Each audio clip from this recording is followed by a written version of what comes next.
To replace the igniter in your Pelpro unit, first make sure that the unit is cool, the dial control is in the off position, and the unit is unplugged.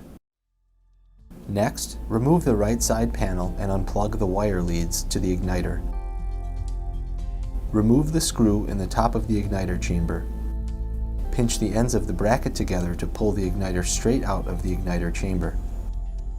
Install the new igniter into the chamber using the bracket and then plug the wires into the terminals.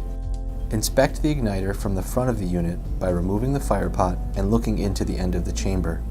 It is very important that the igniter is centered in the chamber. Don't hesitate to visit pelprostoves.com for additional resources, or contact Pelpro Consumer Care by phone at 877-427-3316. Please have your model and serial number ready.